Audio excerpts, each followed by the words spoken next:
Hello students, कैसे हैं आप लोग।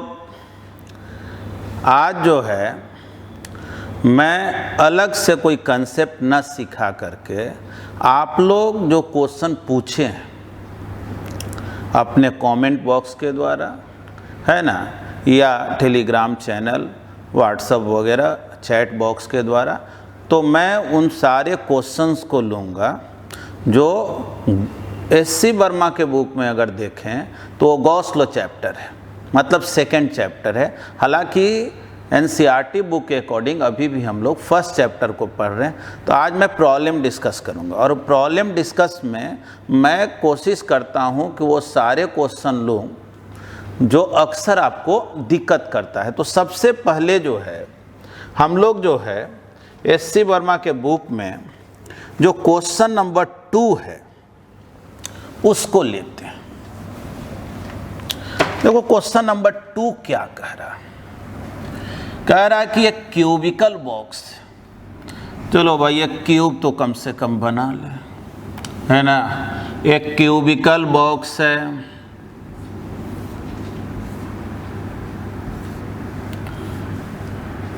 ठीक ना। जिसके पास बुक नहीं है तो एक बार मैं क्वेश्चन पढ़ दे रहा हूं, ऐसे देख लेना, लिंक तो है ही तुम्हारे पास। तो क्वेश्चन में कह रहा है कि ए charge Q is uniformly distributed on A rod of length L. देखो एक रॉड है जिसका लेंथ दिया हुआ है एल और इस पर क्यू चार्ज जो है यूनिफॉर्मली डिस्ट्रीब्यूटेड है ना, यूनिफॉर्मली डिस्ट्रीब्यूटेड। अब आगे कह रहा है कि एक हाइपोथेटिकल क्यूब, ठीक ना, मतलब एक काल्पनिक जो है क्यूब बना लो और उस क्यूब का भी जो साइड लेंथ है ना वो एल है। देखो क्वेश्चन में कह रहा है consider a hypothetical cube of length L with the centre of the cube at one end of the rod. देखो ध्यान से, बढ़िया सीखना। क्वेश्चन में कह रहा है कि इस रॉड का एक एंड जो है इसके सेंटर पे, तो दूसरा एंड कहाँ होगा। तो दूसरा एंड तो देखो किसी भी तरह से रख सकते हैं, ऐसे रख सकते हैं, ऐसे रख सकते हैं, ऐसे रख सकते हैं, बहुत तरीका है इसको रखने का। कह रहा ये बतलाव इस क्यूब के थ्रू मिनिमम इलेक्ट्रिक फ्लक्स क्या होगा। तो देखो कोई भी क्लोज सरफेस हो उसके थ्रू मिनिमम फ्लक्स कब होता है, जब चार्ज जो है ना मिनिमम इंक्लोज्ड हो। जितना ही कम चार्ज इंक्लोज्ड होगा फ्लक्स उतना ही कम होगा, ठीक। तो देखो अगर रॉड को तुम ऐसे रखोगे तो इसका हाफ लेंथ जो है क्यूब के इन साइड में होगा और हाफ लेंथ जो है वो आउटसाइड में होगा, क्योंकि इसका लेंथ एल है तो l/2 तो इन साइड में होगा और l/2 आउटसाइड में होगा, है ना। चलो भाई, बाकी दूसरे तरीका से अगर रखेंगे तो ज्यादा लेंथ ना इन साइड हो जाएगा। तो जितना ही कम रॉड का लेंथ इन साइड होगा उतना ही कम चार्ज इंक्लोज होगा। यानी कि रॉड का जो पोजीशन है इस तरह से ना हो करके, अगर पोजीशन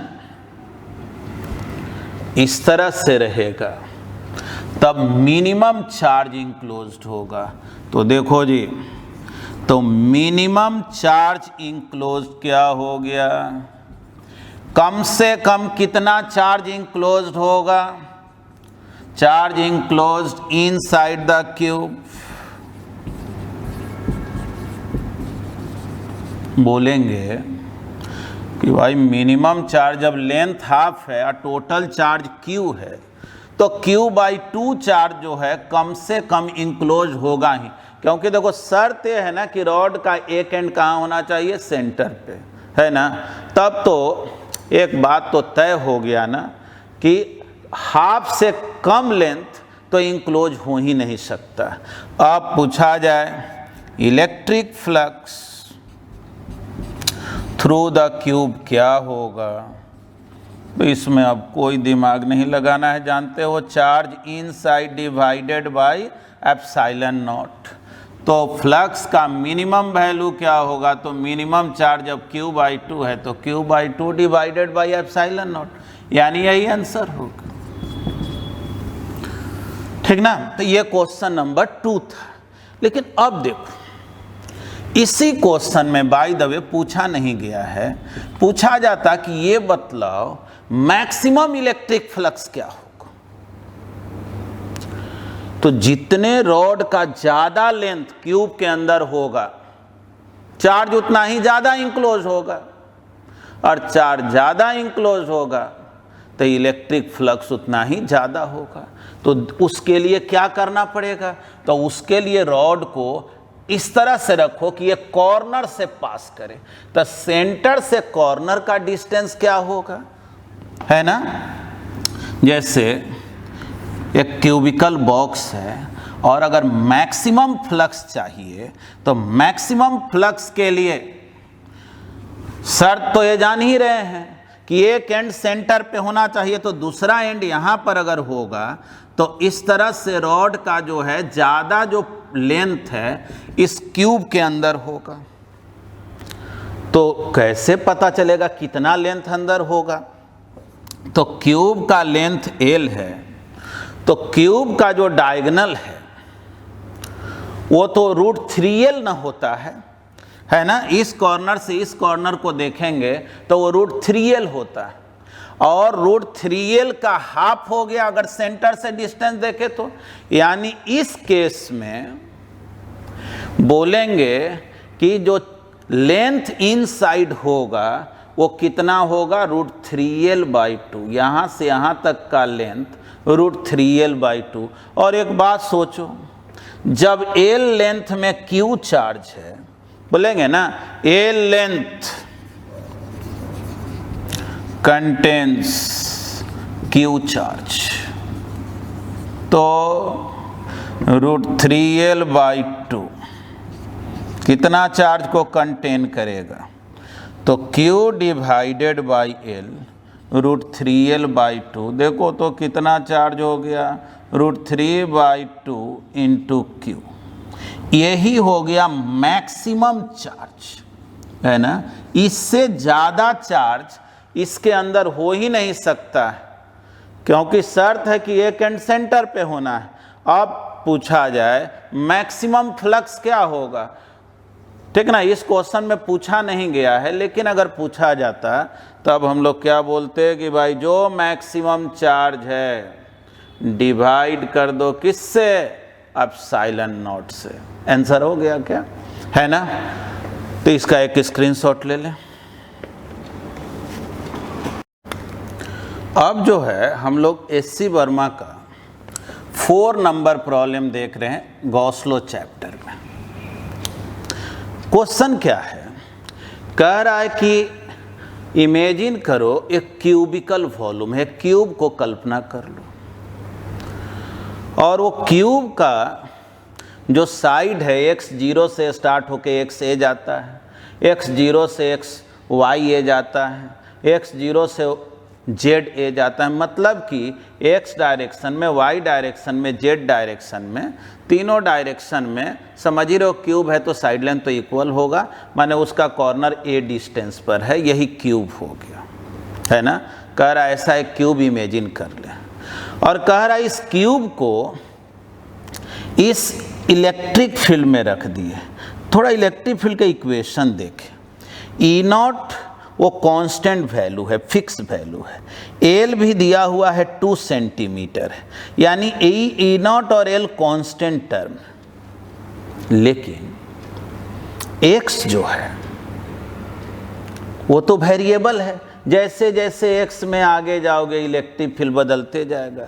देखो ये I कैप क्या बोल रहा है कि इलेक्ट्रिक फील्ड का डायरेक्शन किधर डायरेक्टेड है, तो x एक्सिस के लॉन्ग डायरेक्टेड है, यानी इलेक्ट्रिक फील्ड जो है वो डायरेक्टेड है x एक्सिस के लॉन्ग। इतना तो मुझे मालूम है कि इलेक्ट्रिक फील्ड किधर डायरेक्टेड है, एक्स एक्सिस के अलॉन्ग, और साथ में ये भी मालूम है कि ये इलेक्ट्रिक फील्ड यूनिफॉर्म नहीं। देखो अगर ये इलेक्ट्रिक फील्ड यूनिफॉर्म होता ना, तब तो कोई भी क्लोज सरफेस के थ्रू इलेक्ट्रिक फ्लक्स जीरो होता है। ये तो लाइंस ऑफ फोर्स हम ऐसे ही बना दिए हैं, लेकिन ये जानना कि जब यहाँ इलेक्ट्रिक फील्ड कुछ और है, यहाँ कुछ और है, तब जो है जितना लाइंस ऑफ फोर्स यहाँ इंटर करेगा उतना यहाँ से बाहर निकलने वाला नहीं है। कारण कि अगर उतना ही जितना इंटर करे उतना ही बाहर निकले, तब तो फ्लक्स क्या होता है, जीरो। तो चलो ये नॉन यूनिफॉर्म इलेक्ट्रिक फील्ड है और मुझे इलेक्ट्रिक फ्लक्स निकालना है ना, इलेक्ट्रिक फ्लक्स निकालना।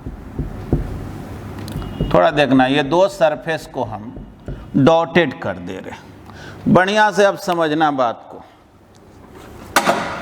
देखो जी, समझो माइंड में एक क्यूब है और इलेक्ट्रिक फील्ड इधर डायरेक्टेड है, इलेक्ट्रिक फील्ड इधर डायरेक्टेड है। थोड़ा सोचना तो, इलेक्ट्रिक फील्ड इधर, इसका अगर एरिया वेक्टर देखें टॉप का तो इधर, तो इलेक्ट्रिक फील्ड इधर, एरिया वेक्टर इधर, बीच का एंगल 90, तो फ्लक्स क्या हो गया, जीरो। चलो इसके लिए बात करें, इलेक्ट्रिक फील्ड इधर, वो तो एक्स में है, एरिया वेक्टर इधर, बीच का एंगल 90, फ्लक्स जीरो। इसके लिए भी बात करोगे, एरिया वेक्टर नीचे, इलेक्ट्रिक 90 है ना, फ्लक्स जीरो। वही बात यहाँ के लिए भी बोलेंगे, इसके लिए भी बोलेंगे एरिया वेक्टर इधर, इलेक्ट्रिक फील्ड इधर, बीच का एंगल 90, जीरो फ्लक्स हो गया। यानी ये जो चारों सरफेस है, ये और इस साइड का, इसके थ्रू तो गारंटी है इलेक्ट्रिक फ्लक्स क्या होगा, जीरो, क्योंकि इलेक्ट्रिक फील्ड जो है वो परपेंडिकुलर है एरिया वेक्टर का। तो चलो पहले तो ये बात को हम मेंशन कर दे रहे हैं, बोलेंगे क्या, electric flux through the four surfaces will be zero because electric field is perpendicular to area vector, है ना, एरिया वेक्टर के परपेंडिकुलर। तो अब देखना जी, बच गया दो ठो सरफेस है जो डॉटेड पार्ट है। अब इसको थोड़ा समझना, इलेक्ट्रिक फील्ड तो इधर है और इसका एरिया वेक्टर देखोगे तो इधर होगा। तो इलेक्ट्रिक फील्ड इधर, एरिया वेक्टर इधर, बीच का एंगल तो 180 हो गया। तो अगर हम लोग इसको सरफेस 1 बोलें और इसके थ्रू इलेक्ट्रिक फ्लक्स निकालें तो कितना आएगा देखते हैं। Electric flux through the surface 1, surface 1 के थ्रू अगर फ्लक्स निकालें तो ई डॉट एरिया वेक्टर, तो इलेक्ट्रिक फ्लक्स थ्रू सरफेस 1 क्या लिखेंगे, ई डॉट एरिया वेक्टर। अब थोड़ा सोचे, ई के जगह क्या लिखे, तो देखो ई का वैल्यू यहाँ पे तो लिखा हुआ है E naught by L X I dot area vector. तो ये जो स्क्वायर सरफेस है इसका एरिया तो ए स्क्वायर है और एरिया वेक्टर का डायरेक्शन इधर है ना, तो एरिया वेक्टर का डायरेक्शन इधर है तो माइनस आई लिखेंगे, है ना। तो इसको सॉल्व करेंगे, आई डॉट आई 1 होता है minus E naught by L A square x.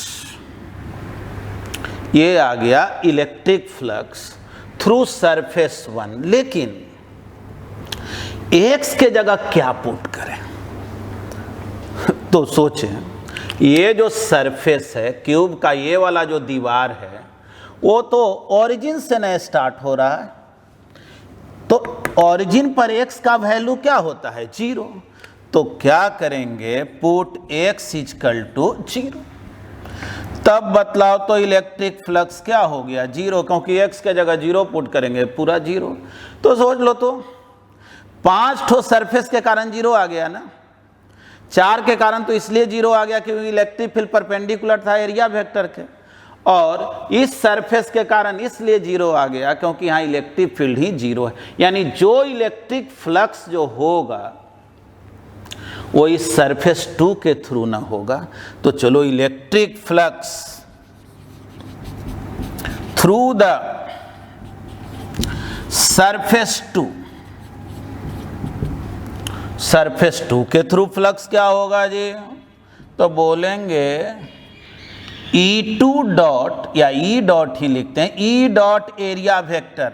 और सोच लो इलेक्ट्रिक फील्ड इधर, एरिया वेक्टर भी इधर, बीच का एंगल जीरो है ना, तो सोचो तो इलेक्ट्रिक फील्ड के जगह क्या लिखें, E0/L xi, इलेक्ट्रिक फील्ड का तो यही वैल्यू है, डॉट एरिया वेक्टर a² आई कैप लिख लिए। जैसा कि जानते हैं I.I1 होता है, यानी फ्लक्स कितना आ गया, तो E0/L a²x, यही आ गया इलेक्ट्रिक फ्लक्स। अब मेन क्वेश्चन ये है कि हम x के जगह आखिर पुट क्या करें। तो सोचो ये वाला जो दीवार है, ये जो सरफेस है वो यहाँ ना रखा हुआ है, और यहाँ पर x कितने के इक्वल है, 1 के, यानी कि हम लोग x के जगह a पुट कर देंगे। तब तक आप लोग इसका जो है एक स्क्रीनशॉट ले लें। तो हम लोग देखें कि सेकेंड सरफेस के थ्रू इलेक्ट्रिक फ्लक्स इतना, अब बाकी पांचों सरफेस के थ्रू तो जीरो है, यानी यही ना टोटल इलेक्ट्रिक फ्लक्स हो गया। Total electric flux through the cube, पूरे क्यूब के थ्रू अगर फ्लक्स पूछा जाए तो इसी को φ2 कहो या φ कह दें, टोटल हो गया E0/L a²x, और x के जगह क्या पुट कर देना है, a, तो पुट x = a। देखो तो फ्लक्स कितना आ गया जी, E0/L a² × a, कितना आ गया, E0/L a³। अब जो है ना वैल्यू पुट कर देना है। E0 का देख लो वैल्यू यहाँ दिया हुआ है 5 × 10⁻³ L का वैल्यू कितना दिया है जी, 2 सेंटीमीटर। चलो भाई मीटर में बदल ले रहे हैं, 10⁻⁻² कर दे रहे हैं। A कितना, 1 सेंटीमीटर, मीटर में बदलो, इसका कर दो क्यूब। देखो तो कितना आ गया, 5/2 तो हो गया 2.5। चलो इसको ऊपर ले जाएंगे तो ये 10⁻5 हो गया, ये है 10⁻⁻6, तो 10⁻⁻1, या बोल दो 0.25 है ना। और फ्लक्स का यूनिट बोलो, याद करो क्या होता है, Nm²/कूलम। इलेक्ट्रिक फ्लक्स तो निकल गया। अब हम लोगों को क्वेश्चन में पूछा जा रहा है कि बतलाओ इस क्यूब के अंदर टोटल चार्ज क्या होगा। फ्लक्स पूछे तब तो यही आंसर हो गया, टोटल चार्ज क्या होगा। बोलेंगे कि भाई गॉस लॉ यही कहता है कि फ्लक्स जो होता है चार्ज इनसाइड डिवाइडेड बाय ε0 है ना, और फ्लक्स मालूम है कितना, 0.25। चार्ज इनसाइड निकालना है, और ε0 का वैल्यू क्या होता है, याद करो 8.85 10⁻⁻12। अब जो है ना इसको इससे मल्टीप्लाई कर लो और देखो तो चार्ज इनसाइड मल्टीप्लाई करके देखो, जो आएगा वही आंसर हो गया, है ना। तो कोई भी क्लोज सरफेस हो, अगर उसके इनसाइड में चार्ज पूछा जाए ना तो सबसे पहले इलेक्ट्रिक फ्लक्स निकालना है, क्योंकि फ्लक्स जैसे ही मालूम होगा इनसाइड का चार्ज पता चल जाएगा। तो इसको जो है आप लोग नोट कर लें। अब जो है आप लोग क्वेश्चन पूछे हुए थे 12 नंबर। देखो इस 12 नंबर जो प्रॉब्लम है इसमें कह रहा है कि एक हॉलो स्फेरिकल कंडक्टर है ना, समझो कि फुटबॉल जो है मेटल से बना हुआ, और इसके सेंटर पे प्लस क्यू चार्ज को रख दिया गया। तो याद करो इंडक्शन इफेक्ट बतलाए थे, इतना समझ रहे हो ना, जितना भी लाइंस ऑफ फोर्स इससे ओरिजिनेट होगा सब के सब लाइंस ऑफ फोर्स इस पे इंटर, तो इंसिडेंट होगा कि नहीं, मेटल को क्रॉस करके जाएगा। तो इंडक्शन इफेक्ट के कारण अगर यहाँ क्यू चार्ज है तो इसके इन साइड के सरफेस पर कितना चार्ज होगा, माइनस क्यू, और आउटसाइड के सरफेस पर प्लस क्यू चार्ज होगा, है ना। इसको इंड्यूस चार्ज हम लोग बोलते हैं। इलेक्ट्रोस्टैटिक इंडक्शन का जो लेक्चर दिए हैं ना उसको देख लेंगे अगर नहीं पढ़े हैं तो। अब क्वेश्चन में जो है इसका रेडियस दे दिया है ए स्फीयर का, पूछा जा रहा है कि इसका इनसाइड का जो सरफेस है उसका सरफेस चार्ज डेंसिटी क्या होगा। सरफेस चार्ज डेंसिटी को सिग्मा से डिनोट करते हैं, और इनर सरफेस पे चार्ज अगर देखें तो माइनस क्यू। और सरफेस चार्ज डेंसिटी मतलब क्या होता है, चार्ज डिवाइडेड बाई एरिया। तो इसका एरिया कितना हो गया, 4 पाई ए स्क्वायर। अगर हम लोग आउटर सरफेस पे देखें तो प्लस क्यू चार्ज है, plus Q by 4 pi A square, है ना। अब क्वेश्चन का सेकेंड पार्ट देखें। सेकेंड पार्ट में क्या कह रहा है कि अब इस स्फीयर पे अलग से हम लोग प्लस क्यू चार्ज दे देते हैं, यानी पहले से तो जो चार्ज था वो है ही, यहाँ प्लस क्यू है तो इंडक्शन के कारण यहाँ माइनस क्यू हो गया और आउटसाइड में प्लस क्यू हो गया। लेकिन क्वेश्चन में कह रहा है ना कि इस कंडक्टर को, स्फेरिकल कंडक्टर को अलग से हम स्मॉल क्यू चार्ज दे दिए। तो ये बात हमेशा याद रखना है कि कोई भी कंडक्टर को जब आप चार्ज देंगे तो चार्ज जो है उसके आउटर पार्ट पे डिस्ट्रीब्यूट हो जाता है, आउटर सरफेस पे डिस्ट्रीब्यूट हो जाता है। यानी कि अगर पूछा जाए कि surface charge density inner surface पर क्या होगा, तो बोलेंगे कि देखो भाई इनर सरफेस पे कोई फर्क पड़ने वाला नहीं है, इनर सरफेस पर वही इंड्यूस चार्ज है माइनस क्यू, यानी minus Q divided by 4 pi A square. ठीक ना, ये हमेशा याद रखना है। कोई भी कंडक्टर को जो भी चार्ज देंगे वो चार्ज जो है उसके आउटर सरफेस पे डिस्ट्रीब्यूट होता है। आगे अर्थिंग वगैरह में भी ये सब बात सीखेंगे। देखो surface charge density outer surface का क्या होगा, तो आउटर सरफेस पर चार्ज कितना, Q plus Q divided by 4 pi A square. अब जो है क्वेश्चन का जो थर्ड पार्ट में कह रहा है सेंटर से एक्स डिस्टेंस पर इलेक्ट्रिक फील्ड क्या होगा। दोनों केस में बतलाना है, इन बोथ केसेस। ठीक ना, एक्स का वैल्यू ए से छोटा है, कहा जा रहा है यहां से एक्स डिस्टेंस पर इलेक्ट्रिक फील्ड क्या होगा। सपोज करो ये पी पॉइंट है, ये एक्स डिस्टेंस, ये पी पॉइंट है एक्स डिस्टेंस, इलेक्ट्रिक फील्ड निकालना। तो सोचे हम लोग पढ़े थे ना कि हॉलो स्फीयर जब रहता है तो उसके सरफेस पर चाहे कितना भी चार्ज हो, अंदर में इलेक्ट्रिक फील्ड जीरो होता है। मतलब कि आउटर सरफेस पे या इनर सरफेस पे, यानी सरफेस पे जो चार्ज होता है ना, वो अंदर के पॉइंट पर कोई इलेक्ट्रिक फील्ड नहीं देता है ना।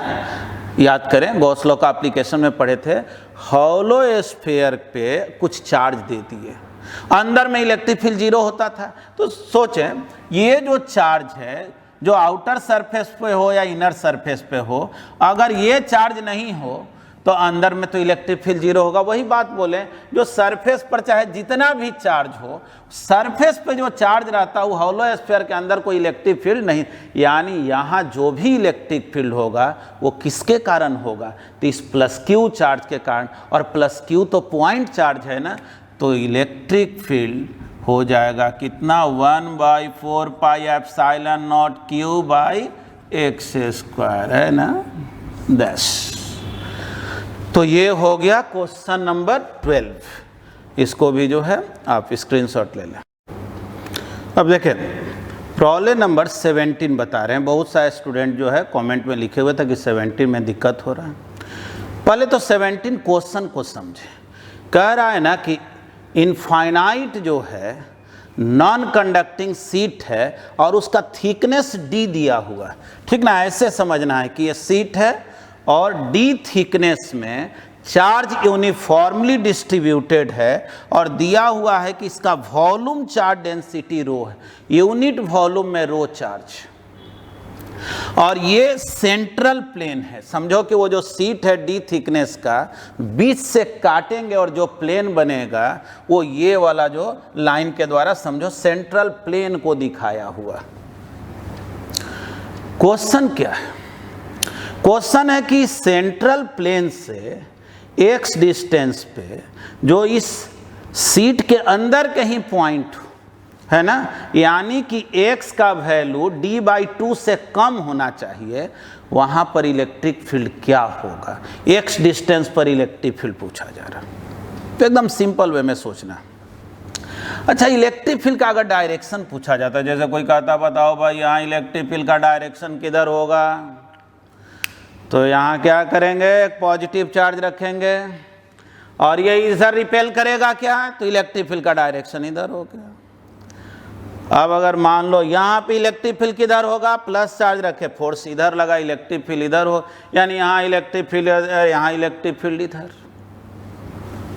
सोचो अगर कोई कहे कि सेंट्रल प्लेन पर इलेक्ट्रिक फील्ड किधर होगा, तो सेंट्रल प्लेन पर अगर एक प्लस चार्ज रखो तो ये ऊपर वाला जो चार्ज है नीचे रिपेल करेगा, नीचे वाला ऊपर रिपेल करेगा, यानी एक बात तो तय हो गया ना, यहाँ इलेक्ट्रिक फील्ड जीरो होगा। यानी ये जो सेंट्रल प्लेन है, सेंट्रल प्लेन पे इलेक्ट्रिक फील्ड जीरो। अब पूछा जा रहा है यहाँ से x डिस्टेंस ऊपर इलेक्ट्रिक फील्ड क्या हो और x का वैल्यू d/2 से कम। ठीक, देखो क्या होगा भले नहीं मालूम हो, डायरेक्शन तो मालूम है ना। इधर अगर कोई प्लस चार्ज को रख दो तो नीचे वाला जो पोर्शन है वो ज्यादा चार्ज वाला ना है, तो वो जो है किधर फोर्स लगाएगा, ऊपर। हाँ, ऊपर वाला चार्ज नीचे फोर्स लगाएगा, लेकिन नीचे वाला पोर्शन का चार्ज ज्यादा है तो इलेक्ट्रिक फील्ड किधर हो गया, अपवर्ड में। यानी ये जो सेंट्रल लाइन है इसके ऊपर में देखोगे तो इलेक्ट्रिक फील्ड अपवर्ड में, और अगर इधर इलेक्ट्रिक फील्ड देखोगे तो डाउनवर्ड में, है ना। यानी कि ये जो सेंट्रल प्लेन है यहाँ तो इलेक्ट्रिक फील्ड जीरो होगा, लेकिन इसके ऊपर के हर पॉइंट पर अपवर्ड और इसके नीचे के हर पॉइंट पे डाउनवर्ड में इलेक्ट्रिक फील्ड होगा। और हमसे पूछा गया है इलेक्ट्रिक फील्ड बतलाओ x डिस्टेंस पर क्या होगा, तो जाहिर है गॉस लॉ हम लोग पढ़ रहे हैं। देखो क्या करना है, ऐसे भी जब भी सीट वाला क्वेश्चन रहे ना, याद होगा हम लोग कंडक्टिंग प्लेट लेते थे, थीन सीट लेते थे, हर जगह गॉसियन सरफेस सिलेंड्रिकल बनाते थे। चलो एक सिलेंड्रिकल गॉसियन सरफेस ले लें। अब ऐसा नहीं है गॉसियन सरफेस क्यूबॉइडल शेप का, क्यूबिकल शेप का, वैसे भी लिया जा सकता है, लेकिन हम जो हैं एक हैबिट डाल लें तो ज़्यादा बेहतर रहता है ना कि एक तरह के काम कर रहे हैं तो कम से कम कन्फ्यूजन कम होगा। तो चलो भाई, ऐसा एक हम सिलेंडर इमेजिन किए जो जिसका लेंथ जो है x हो गया, यानी मुझे सेंट्रल लाइन से चूंकि x डिस्टेंस पर इलेक्ट्रिक फील्ड निकालना है, और इसका जो है एक सर्कुलर क्रॉस सेक्शन इस प्लेन पे ही है, तो जाहिर है यहाँ तो इलेक्ट्रिक फील्ड जीरो है, और जाहिर है इस इसके ऊपर में देखेंगे तो इलेक्ट्रिक फील्ड तो अपवर्ड में। अब मुझे पता लगाना इलेक्ट्रिक फील्ड यहाँ क्या होगा, तो चलिए थोड़ा सा अब इमेजिन किया जाए, हम लोग कुछ बात समझते हैं। जैसे देखो, अब यहाँ पर जो है ना एक सिलेंडर है ना, एक सिलेंडर है इस तरह से, देखो यहाँ जो सिलेंडर है, इलेक्ट्रिक फील्ड इधर। तो ये जो कर्व पार्ट है ना सिलेंडर का, ये वाला जो कर्व पार्ट, देखो कर्व पार्ट का यहाँ एरिया वेक्टर इधर इधर इधर इधर, इलेक्ट्रिक फील्ड इधर, तो एरिया वेक्टर इधर, इलेक्ट्रिक फील्ड ऊपर, तो फ्लक्स क्या हो गया, जीरो। यानी इस कर्व पार्ट पे तो कोई फ्लक्स नहीं ना होगा, और नीचे वाला सर्कुलर पार्ट पर इसलिए फ्लक्स नहीं होगा क्योंकि यहाँ इलेक्ट्रिक फील्ड जो है वो जीरो है। तो ये ऊपर का जो सर्कुलर पार्ट बोलेंगे इलेक्ट्रिक फील्ड भी अपवर्ड है, एरिया वेक्टर भी अपवर्ड है, ठीक ना, ऊपर का जो सर्कुलर पार्ट है। तो देखो अब हम बात कर रहे हैं केस फर्स्ट का, when x less than d/2, मतलब कि अभी हम लोग इस सीट से बाहर नहीं निकले। तो सोचे तो अगर हम लोग गॉस लॉ यूज करें, फ्रॉम गॉस लॉ, तो क्या लिखेंगे, फ्लक्स होता है charge inside divided by epsilon not. सोचो जी, इस पर तो फ्लक्स जीरो, कर्व पार्ट पर जीरो, जिधर इलेक्ट्रिक फील्ड उधर ही एरिया वेक्टर, तो E dot A charge inside. अब मेन यही क्वेश्चन है, समझो चार्ज इनसाइड क्या होगा, तो बोलेंगे कि यूनिट वॉल्यूम में कितना चार्ज, तो रो चार्ज। तो सिलेंडर का वॉल्यूम कितना होगा जी, तो एरिया ए है और हाइट एक्स है, तो ए इंटू एक्स हो गया कि नहीं। तो यूनिट वॉल्यूम में rho charge, A into X volume में कितना charge, divided by epsilon naught. E जिधर है उधर ही एरिया वेक्टर है, तो क्या लिखोगे, E A cos zero divided by epsilon naught. Electric field जो है कितना आ गया, rho by epsilon naught into X, area cancel हो गया ना।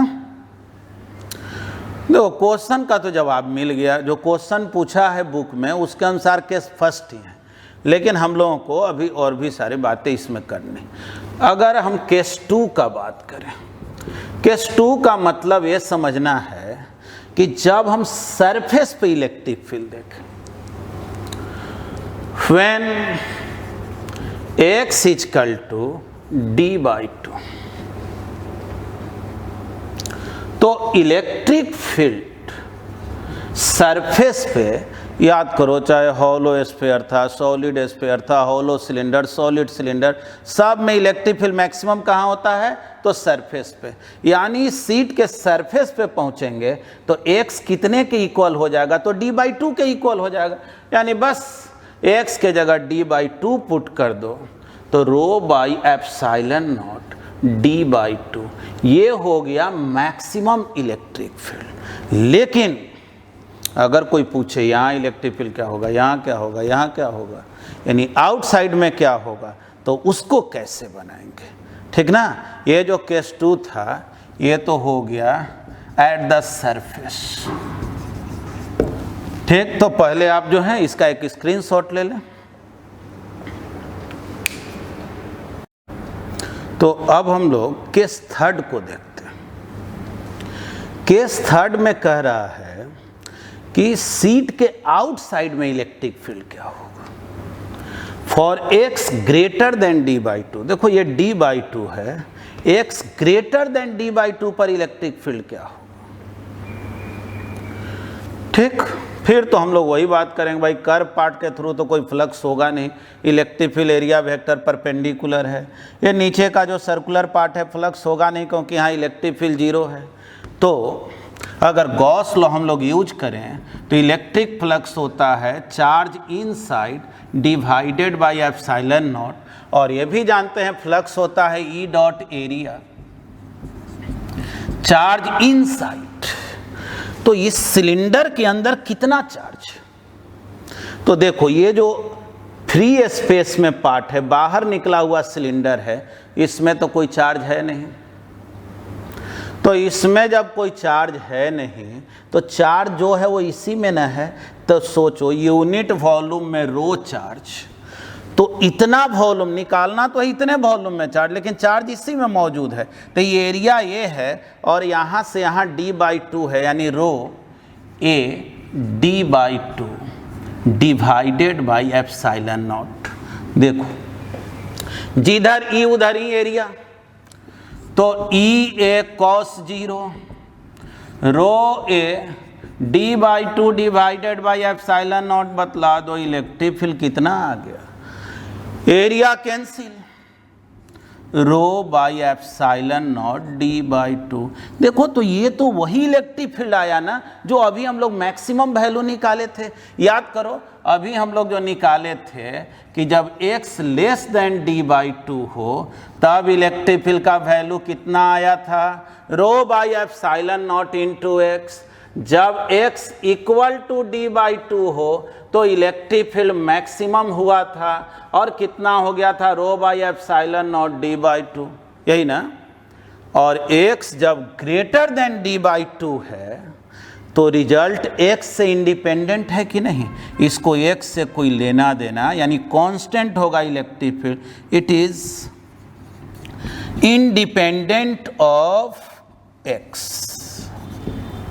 बस एक क्वेश्चन और इसी में है कि इलेक्ट्रिक फील्ड का ग्राफ कैसा होगा x के साथ। अगर सेंट्रल लाइन से तुम दूर जा रहे हो, ये जो सेंट्रल प्लेन है इससे दूर जा रहे हो, तो इलेक्ट्रिक फील्ड का ग्राफ कैसा होगा। देखो भाई अब ये तो बहुत सिंपल हो गया, इतना मालूम है ना कि जब सेंट्रल प्लेन पर होंगे तो इलेक्ट्रिक फील्ड 0, और जब हम यहाँ से ऊपर जाएंगे तो जब तक इसके अंदर रहेंगे इलेक्ट्रिक फील्ड का ये फार्मूला है, यानी x बढ़ते जाएगा इलेक्ट्रिक फील्ड घटते जाएगा, यानी ग्राफ जो होगा वो स्ट्रेट लाइन होगा, है कि नहीं।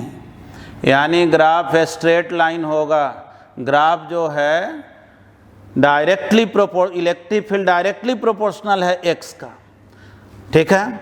और x जब d/2 के इक्वल होगा तब इलेक्ट्रिक फील्ड अपने मैक्सिमम वैल्यू पर पहुंचेगा, है ना, रो बाई एप्सिलॉन नॉट d/2, ये अपने मैक्सिमम वैल्यू पर पहुंचेगा।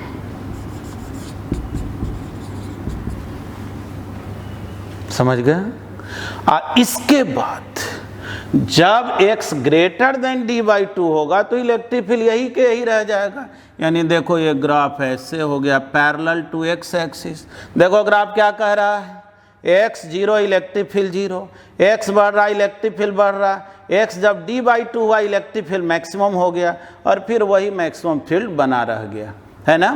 अगर कोई ये पूछ देना कि ये स्लोप कितना होगा, tan थीटा कितना होगा, तो देखो ये स्ट्रेट लाइन वाला जो इक्वेशन है, x का जो कॉफिशिएंट है ना, x में जितना से मल्टीप्लाई है वो किसका वैल्यू बतलाता है, tan थीटा का। जैसे देखो कभी कभी ऑब्जेक्टिव क्वेश्चन में क्या करेगा, इसी में सिंपली क्या करेगा, कहेगा कि एक d थिकनेस का नॉन कंडक्टिंग प्लेन शीट है और ग्राफ ही दे देगा और थीटा का वैल्यू मान लो दे दिया 30 डिग्री 45 डिग्री, कुछ भी थीटा का वैल्यू दे दिया और कहेगा बतलाओ तो उस प्लेन शीट का या डी थिकनेस का जो नॉन कंडक्टिंग शीट है उसका वॉल्यूम चार्ज डेंसिटी क्या। तो सोचो थीटा अगर मालूम रहेगा तो रो यहाँ से निकाल लेंगे कि नहीं। तो ठीक है, तो इसका एक स्क्रीनशॉट ले लें। तो एनसीईआरटी बुक का हम लोग 1.24 प्रॉब्लम देख रहे हैं। प्रॉब्लम पहले भी डिस्कस किए हुए हैं, लेकिन कुछ स्टूडेंट जो है इसके बारे में लिखे हैं। और वैसे आप लोगों के लिंक पे जो है एनसीईआरटी का first chapter electric field and charges जो फर्स्ट टॉपिक है उसका पूरी तरह से हर क्वेश्चन का आंसर आपके लिंक पे दिया हुआ है, उसको आप देख सकते हैं। ऐसे हम यहाँ एक्सप्लेन भी कर दे रहे हैं। जैसे यहाँ पॉजिटिव चार्ज है, यहाँ निगेटिव चार्ज है, दो मेटल प्लेट है एक दूसरे के पैरेलल रखा हुआ है, कह रहा है दोनों के इनर सरफेस पर इक्वल और अपोजिट चार्ज है और चार्ज डेंसिटी का वैल्यू भी दिया हुआ। कह रहा है ये बतलाओ इलेक्ट्रिक फील्ड क्या होगा दोनों के बीच में आउटसाइड में। देखो अगर हम आउटसाइड में बात करें, इसको पॉइंट ए बोलें, तो ये जो सरफेस है वो यहाँ अगर कोई प्लस चार्ज रखोगे तो ये जो सरफेस अगर 1 बोलें तो ये इधर रिपेल करेगा, इसके कारण इलेक्ट्रिक फील्ड इधर होगा। और ये जो निगेटिव सरफेस है वो इसको अट्रैक्ट करेगा और इसके कारण इलेक्ट्रिक फील्ड इधर होगा। चूँकि दोनों का सरफेस चार्ज डेंसिटी का मैग्नीट्यूड सेम है तो जितना इलेक्ट्रिक फील्ड ये देगा उतना ही ये देगा। यानी कहो कि E1 भी है σ/2 एप्सिलॉन नॉट और E1 इधर डायरेक्टेड है और E2 जो है वो भी है σ/2 एप्सिलॉन नॉट और इधर डायरेक्टेड है। सिखाया था ना, कोई भी कंडक्टर के एक साइड में चार्ज अगर रहेगा, कोई भी प्लेन सरफेस हो कंडक्टिंग, अगर एक लेयर चार्ज का होगा तो इलेक्ट्रिक फील्ड का फॉर्मूला होता है σ/2 एप्सिलॉन नॉट। तो बतलाओ तो नेट इलेक्ट्रिक फील्ड 0 हो गया कि नहीं। इसी तरह से इधर कोई पॉइंट सी लेंगे, फिर वही बात बोलेंगे कि देख लो इसके कारण जो है रिपल्सन होगा, इलेक्ट्रिक फील्ड इधर होगा और माइनस इसको अट्रैक्ट करेगा और इसी तरह से नेट इलेक्ट्रिक फील्ड सी पे 0 होगा। लेकिन अगर बी पॉइंट पर पूछा जाए, बीच के पॉइंट पर, तो देखो यहाँ एक प्लस चार्ज रखोगे तो ये जो सरफेस 1 है वो रिपेल करेगा, सरफेस 2 अट्रैक्ट करेगा। इलेक्ट्रिक फील्ड जो है दोनों के कारण सेम डायरेक्शन में होगा, इसलिए पॉइंट बी पर यानी in between the two plates electric field क्या होगा, E1 प्लस E2 यानी σ/2 epsilon naught plus σ/2 epsilon naught. Electric field का मैग्नीट्यूड तो दोनों के लिए सेम है, आंसर हो गया σ/एप्सिलॉन नॉट। चलिए इसका एक स्क्रीनशॉट ले लें। ये 1.25 जो प्रॉब्लम है वो गॉस लॉ पे बेस्ड तो नहीं है, एनसीईआरटी बुक का जो फर्स्ट चैप्टर का क्वेश्चन है। इसमें क्या कह रहा है, एक टर्म यूज किया है मिल्कन्स ऑयल ड्रॉप एक्सपेरिमेंट, ठीक ना। समझो एक लिक्विड का ड्रॉप है और ये इलेक्ट्रिक फील्ड में सस्पेंडेड है। इसके पास कह रहा 12 एक्सेस इलेक्ट्रॉन है, यानी प्रोटॉन के कंपैरिजन में इलेक्ट्रॉन जो है 12 एक्सेस है, 12 नंबर में ज़्यादा है। तो सोचो इसके पास, इसका मतलब निगेटिव चार्ज है, 12 एक्सेस इलेक्ट्रॉन मतलब इतना कूलम इसके पास चार्ज है माइनस में। और ऐसा देखा जा रहा है कि इक्विलिब्रियम में है, ये रुका हुआ है। तो सोचो ये खुद ब खुद तो रुका हुआ रहेगा नहीं, नीचे तो mg फोर्स लग रहा है। अब फिर भी अगर ये रुका हुआ है और इसके पास चार्ज जो है माइनस में q चार्ज है, निगेटिव चार्ज है, तो सोचो ये इक्विलिब्रियम में है, इसका मतलब जरूर कोई अपवर्ड में फोर्स लग रहा होगा। तो अगर मान लो हम बोल दें इसका मतलब इलेक्ट्रिक फील्ड यहाँ मौजूद है और इलेक्ट्रिक फील्ड बाय द वे हम अपवर्ड मान लिए, तो सोचो इलेक्ट्रिक फील्ड अगर अपवर्ड लोगे तो निगेटिव चार्ज पे फोर्स किधर हो जाएगा, डाउनवर्ड। तब तो mg भी नीचे, qv भी नीचे, तब ये रुकने वाला है क्या, नहीं ना। इसका मतलब ये हुआ कि निश्चित रूप से अगर ये इक्विलिब्रियम में है इलेक्ट्रिक फोर्स के कारण, तो श्योर है कि इलेक्ट्रिक फील्ड का डायरेक्शन किधर होगा, डाउनवर्ड। तो इस पर फोर्स किधर लगेगा, अपवर्ड, यानी Q × E। तो बोलेंगे फॉर इक्विलिब्रियम, इक्विलिब्रियम के लिए Q × E किसके इक्वल, mg के। और Q मालूम है मुझे, कितना मालूम है, 12 × 1.6 10⁻⁻19। देखो अब चार्ज का वैल्यू रखना होगा ना, तो माइनस नहीं ना रखते हैं, उसका मैग्नीट्यूड रखते हैं। इलेक्ट्रिक फील्ड कितना, तो 2.55 × 10⁻⁴। मास कितना, तो मास तो मुझे मालूम नहीं, कोई बात नहीं, मास मालूम नहीं, G 9.81 दिया है। बतलाओ यहाँ से मास निकल जाएगा, और मास जैसे ही निकलेगा क्वेश्चन में पूछ रहा है कि इस लिक्विड ड्रॉप का रेडियस क्या होगा। तो सोचो मास जो होता है वॉल्यूम इनटू डेंसिटी होता है ना, तो मास मालूम है, वॉल्यूम हो गया 4/3πr³ इंटू रो। अब क्वेश्चन पूछने वाला बाकी सब व्यवस्था तो कर दिया, मास तो यहाँ से निकाल ही लिए। क्वेश्चन में देखो रो का वैल्यू दिया हुआ है ग्राम पर सेंटीमीटर क्यूब में, 1000 से मल्टीप्लाई कर दोगे तो वो केजी पर मीटर क्यूब में कन्वर्ट हो जाता है। तो रो मुझे मालूम है, यानी यहाँ से वैल्यू किसका निकालना है, आर क्यू का, 3m/4 पाई रो, है ना। यहाँ से अब आर का वैल्यू क्या होगा ये पता करना है, ठीक है। देखो सॉल्व करते समय क्या करना, ये वैल्यू को रखोगे ना और ये पता लगाना कि अप्रॉक्सीमेटली कितने का क्यूब है। जैसे अक्सर एग्जाम में जब आता है ना, मान लो R cube equal to, suppose करो बाय द वे अगर 8 आ गया तो 8 कितने का क्यूब हो गया, 2 का क्यूब, तो क्यूब क्यूब गायब हो गया, आर किसके इक्वल हो गया, 2 के। यानी कि अब जो है मास का जो वैल्यू आया है पुट करेंगे, पाई का वैल्यू पुट करेंगे, रो दिया हुआ पुट करेंगे और उसके हेल्प से जो रेडियस निकालेंगे वो रेडियस मीटर में निकलेगा, है ना, क्योंकि ऐसा यूनिट को हम लोग यूज में ला रहे हैं। तो ठीक है, एक बात और बता देना चाह रहे हैं कि अगर और भी कोई क्वेश्चन हो, पूछना हो, तो वो कमेंट बॉक्स में या आप जो हैं अपना चैट बॉक्स है, टेलीग्राम है, उस पर लिख सकते हैं। लेकिन गॉस लॉ से जो रिलेटेड कंसेप्ट है वो हम सिखा चुके हैं और आप लोगों को फिर से एक बार बता दे रहे हैं कि जो न्यूली एडेड वीडियो है वो 1 से 2 वीडियो और आएगा, उससे ज़्यादा वीडियो नहीं आएगा। इसलिए आप में से जो भी स्टूडेंट केवल न्यूली एडेड वीडियो देख रहे हैं तो वो तब आपको दिक्कत हो जाएगा। न्यूली एडेड तो देख ही लीजिए, क्योंकि हम बोले हैं कि स्टार्ट में करीब 4-5 लेक्चर जो है हम लोग मोबाइल से जो शूट किए थे तो बहुत अच्छा नहीं आया था फिगर, उसी को हम लोग फिर से रिवाइज कर दिए हैं। लेकिन उसमें आगे जो भी लेक्चर है हम उसको बोलेंगे भी कि अरेंज कर दिया जाए कि कैसे ये लोग पढ़े, लेकिन आप उसको आगे पढ़ते जाइएगा, सब कुछ एकदम स्पष्ट समझ में आएगा, लगभग हर क्वेश्चन का आंसर भी मिलेगा। हाँ, एक बात और बता रहे हैं, एससी वर्मा का जो चैप्टर 1 है उसमें पोटेंशियल भी पढ़ाया हुआ है, तो पोटेंशियल तो अभी हम लोग पढ़े नहीं हैं, तो इसलिए अभी एससी वर्मा के बुक का टोटल क्वेश्चन बनाना पॉसिबल नहीं है। लेकिन आप आगे का वीडियो देखेंगे तो उसके मेजर क्वेश्चन को बताया हुआ उसमें भी कमेंट बॉक्स में लिखना और वीडियो हम बनाएंगे। एक चीज़ और जानना कि हम जो है वीडियो, बहुत सारा वीडियो अब ऐप में डाउनलोड कर रहे हैं, कुछ यूट्यूब पे रहता है, कुछ ऐप में रहता है।